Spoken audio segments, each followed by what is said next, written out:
Alright, so Ju-288C. Now this is arguably the best Tier 8 bomber in World of Warplanes currently. Some might argue RB-17, but well, I mean, it's hard to argue with 8 bombs. So the big things about the Ju-288C is that you're fairly quick, you're fairly fast, you have a 15mm rear gun with a twin turret, which actually gives you as much DPS as a Tu-10. So, for example, 128 plus 112, that equals 240 DPS. Tu-10, you can actually get both the top turrets firing, so that equates to 240 DPS, because 120 times 2. Now this is quite useful, because it means you finally have a German bomber that can actually kill things, and unlike the Ju-288A, which has, no frontal turret, oh, it's so bad not having a frontal turret. The Ju-288C does. You actually have a very, very good amount of coverage. The equipment slots are, well, the standard German equipment you see. However, now, from the 288A, you get a cockpit slot, which on the Ju-288C, there's not much you can really do with it. Cockpit armor or navigational radar equipment. Either or works. I went with navigational radar because, well, I like to be a little bit more resistant to anti-air. And also I want to be spotted from a closer distance. It doesn't help against heavy fighter bots, of course, but maybe against players it'll save you. Now, in stock config, let me just switch to that really quick. Don't sell all of your stuff in a depot, people, or else you have to buy back old equipment. Anyways, looking at this, you can see that you lack your second turret slot and you lack your outboard weapon slot. You also lack your turret consumable, though you have a 15mm turret, and if you have precision gunner, then you really don't care about crit chance. So, overall, it's actually a very nifty very nifty bomber. Especially because even though it's not as fast as the RB-17, it's pretty quick, and it's also able to hold a fairly high speed considering the altitude it can go to, which is, as you can see here, 2,700 meters. This makes it very useful at doing the whole going to space thing. Now, survivability is not the greatest. I mean, you have a decent health pool, but the big thing is, well, these are pretty large control surfaces, and they love to get critted all the time, so enjoy having no way to maneuver. And that's why I strongly recommend getting battle tested. In fact, I would say that as your second skill, you should have battle tested until you get to Ju-287, but, well, we don't talk about Ju-287 here. So for now, just a quick overview of the stats. And something to keep in mind is that your 15mm has much better range than your 13mm machine guns. Even though you can get 240 DPS, you're not quite going to be as powerful as a Tu-10 due to the much shorter range of the 13mm machine guns. So anyways, let's take this into a match, shall we?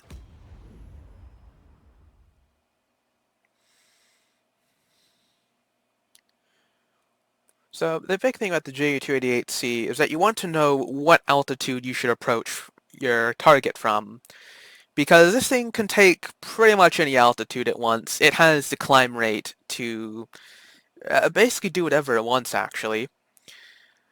Preferably you want to be bombing low, because the bombing accuracy from up high, especially if you're above 2,700 meters, is just horrendous. And oh my, alright, so 2 mining plant map, however, tier 9 match. And the big problem about playing a 288C at tier 9 is that you're using marginally upgraded bombs from the Dornier 217M. So this might get a little rough for me because, well, tier 9 has the same ground health as tier 10, which means you're effectively fighting tier 10 ground targets in a tier 8 plane that has a tier 7 bomb load. Not the best situation. So generally what I like to do is I like to be ultra aggressive in this thing. I like to fly just about as low as I can, and because it's the start of the match, well, not much of a reason to fear anything coming to attack me. So, why not just fly lower? And one tip is that when you get really low, is that you can look at your tail to adjust where your bombs are going, and oh dear. Here you can see part of the problem of fighting tier 10 ground targets and being a little rusty on when to drop. I dropped a little bit too late on the workshop.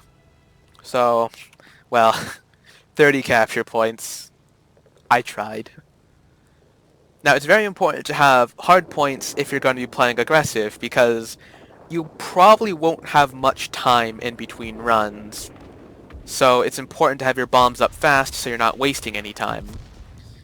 Pancake player is down low, so not much of a threat. Now, when you're bombing from mid-altitude, your accuracy is pretty awful, so I recommend being a little liberal on your drops. Oh dear, alright. Well, it's not considerably worse. But let's see here. F-94D. Now, this is a pretty big threat, because, well, let's face it, that thing has a Vulcan. Just about everything dies, but if you just wiggle your tail a little bit, you maintain your speed, and because this bot seems to be, frankly, incompetent, well, you can get a bot to just run away. It's pretty nice. And as you can see, DPS wasn't incredible, but it was no joke either. People underestimate the Ju-288C very, very poorly, and it's led to me getting a lot of turret kills. It's pretty funny, because I've actually been called a hacker once or twice due to, how can a German bomber have that much firepower in the rear? And little do they know, it's just, well, the power of a 15mm cannon. Now that was RNG. 4 bombs should be enough to flip a workshop even when you're tier 8 in a tier 9 match. However, it seems things aren't working out terribly well for me, are they? Now, nice part is 36-second reload or so. So I just kind of go ahead, climb away, gain some altitude, and it's especially important because if somebody tries to ambush me, then I have a little bit of altitude and I can try and boost away from them, and, well, use the power of 15. So right now it appears my team has gotten both mining plants. This match will probably be very quick, so I might have to do another one to give you a rough idea of what to do. So I'm going to do some level bombing again. Even though I would prefer doing a very low altitude run here, I'll actually do a bit of level bombing to show off that, well, I double drop on AA guns. Because good luck getting a single bomb to actually land accurately enough. You're going to want to 5-drop a central point at a missile base or a mining plant, because, well, even with 5 bombs, sometimes you just get RNG'd. Oh, F-94D bot is back. And dodge the rockets. Easy kill, because I was on low health. So for now, I think me getting any good capture points is probably a lost cause, since we have our ground attack bots over it. Oh, no. Okay. Well then, round 2. And there's a nice thing about having hard points is that you have a considerably shortened reload, which means that by the time you turn around, you're usually ready to drop another set of bombs. So, you know, it could be a bit of a struggle to play without being specialized at times. But as long as you adjust your play to handle the slower pace of a 50-second reload, you should be doing just fine. Now it appears that, well, I don't really have much to do. I'm just waiting for the enemy team to capture a heavier sector, since, I mean, I could go bomb an airstrip, but It's generally not the best idea when a mining plant is just about to get flipped. Come on, enemy bots. I believe in you. You can do it. You can do it. Hey, they did it. Alright. So, more stuff for me to do. Bots can be a bit aggressive. I'd recommend that you try to avoid targeting them, because some bots will actually aggro you if you target them, and some bots just aggro you, like this F94D bot. Oh well. Just casually gunner it. And one thing you can try and do is that if somebody lags behind you to try and farm a turret kill, is you can actually try and waste a bunch of speed and have them start catching up to you. And front turret's very nice for people who think they can approach you from the front. Or bots. Either or. P1056. Ooh, now isn't that scary? Well, unfortunately this means I have to drop my attack run temporarily and get it to Shu. Immediate engine crits, pretty nice, although what you're looking for is pilot crits, because despite your pretty decent DPS, you don't really have the health to face tank heavy fighters all the time. Oh, wouldn't that be embarrassing in my first review, crashing into a mountain. So P1056 is coming back for another round. Squall line's fast approaching, but I think I'm gonna try and hold out and not do the suicide strategy. Because, you know, maybe I can get a Doolittle medal. How cool would that be? Fighter above me. It is Jade M. Not the most threatening, but can definitely put the hurt in. And this, I just completely messed up this bombing run, so I'm just going for whatever I can get. And, you know, it's not the most optimal thing, but sometimes you take what you can get. And sometimes you completely fail to get anything, you know, it's beautiful. Squall lines arrive. Oop. F94D, that's gonna kill me. But, I can get P1056. Alright. Overall, pretty bad match on my part. Not much I could do. Got RNG'd pretty hard. But, alas, because I am specialized bomber, 2-plant map, no problem. And a nice part is, well, ×5 daily, make a decent chunk of experience. Fortunately, not enough to get any new skill points, but hey.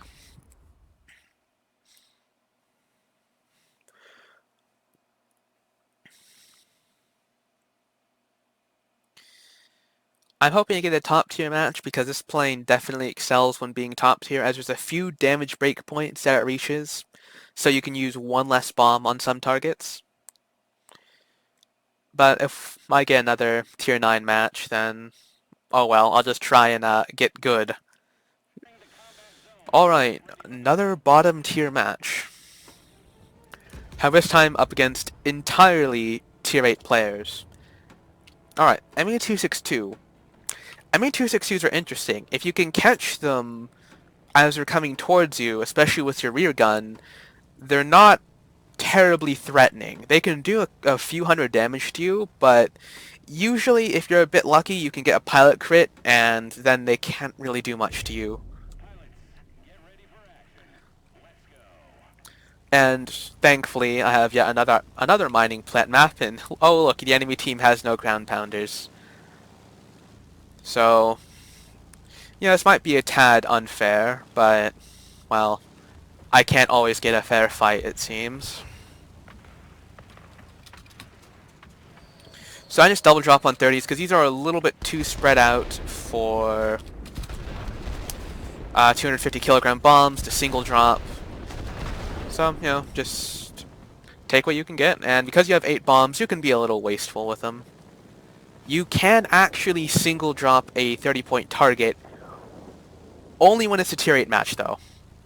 Unfortunately, because it's tier 9, that's yet another reason why I not singled. It's another reason why I don't single drop on 30-point targets. Apologies if I'm making some mishaps with my speech. I'm trying to talk and fly at the same time, and trying to do a review is a generally new concept to my skill set. Let's say that.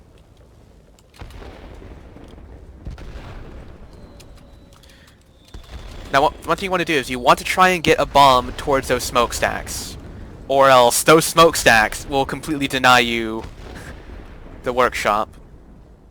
Looks like game's being a little laggy, and unfortunately won't be able to get a one pass since target's on low health, and you still can't strafe ground targets with gunners. So, Persia, please add feature. But what you can do is you can front gunner things, per se. I mean, it's not much, but if somebody's flying away from you and you have an ultimate turret sight, you can really give people grief. I've shot down a BVP 203 player because he thought it was a great idea to just fly right past me after almost killing me. Turns out I had more health than he did. And despite us having the same gunners, I had a longer range gunner, and in the end, I won.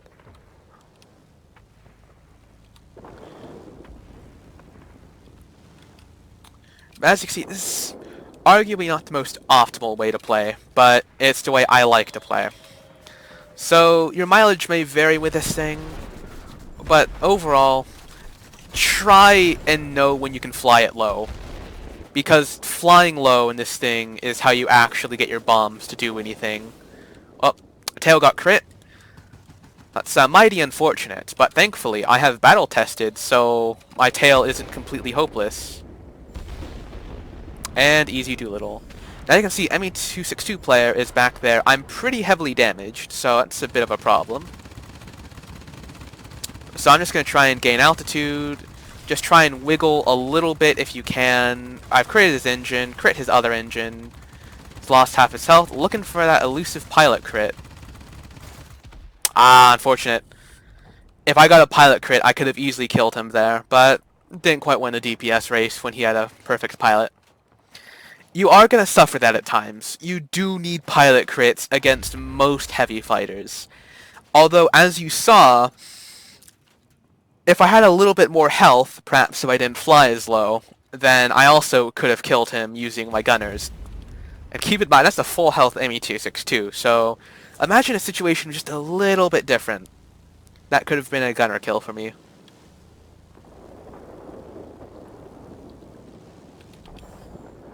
If you do have a period 3 US turret sight, or well, US gunner sight, it might be worth equipping it on this thing as well, because, well, you know, a bit more DPS never hurts. Although, if you're already at higher tier bombers, then there's not much of a reason to equip this thing with your really fancy special project equipment. Other than if you want to have some fun at tier 8. Because I would argue this is actually the strongest tier 8 bomber in the game. Might be a hot take for some, but it's just from what I've seen. This thing can do the most work thanks to it having the ability to drop 8 bombs separately. Also biggest bomb load in tier 8, so it's pretty nice. Now if you're feeling really stupid, then you can start doing stuff like this. And you can try and believe that you're actually a heavy fighter when you're really not, but one 13mm turret can actually do a decent chunk of damage, especially when bots aren't focused on you. Yeah, I mean, you can even try ramming if you really get them that low, but, well, I missed the ram, unfortunately. But as you can see, this poor Seahawk, it's pretty badly injured, and I brought that thing from almost full health, and now it's almost dead. Another nice thing is that if bots do actually pursue you, you can just drag them into a capture point, wait for them to get within your kill range, not your max range, your kill range. You want to get them nice and close, so you actually do full DPS. And then you open up, and you likely get an easy kill. Pancake Bot is attacking me. That's actually pretty concerning, because Pancake Bots love to hang out behind you, and they have quite a big health pool for a tier 8 heavy fighter. In fact, they have the same health pool as a Banshee. Go figure. Not going to stop me from capturing their mining plant, but it might stop me from just going around willy-nilly. Now, if I can get a pilot crit, then I pretty much win this engagement. Or at least it's going to back off. Crit both of its engines, but Pancake doesn't care. Oh, crit its wing. I see full health Pancake. Full health, and now it's almost dead. Unfortunately, because it's a bot, it knows just the right distance to back off from. But if you want, you can have a little bit of fun, and you can just go fly, straight back at the person, or well, the bot that tried to run away from you.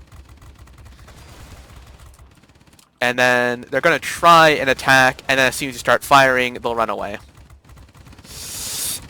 Opened up a little bit too fast, so I didn't get them to come, well, get the bot to come back around at me. Oh well.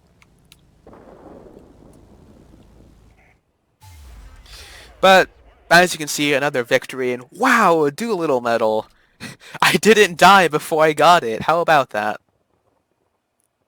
Ah, lovely. An extra skill point for both my crew. How about that?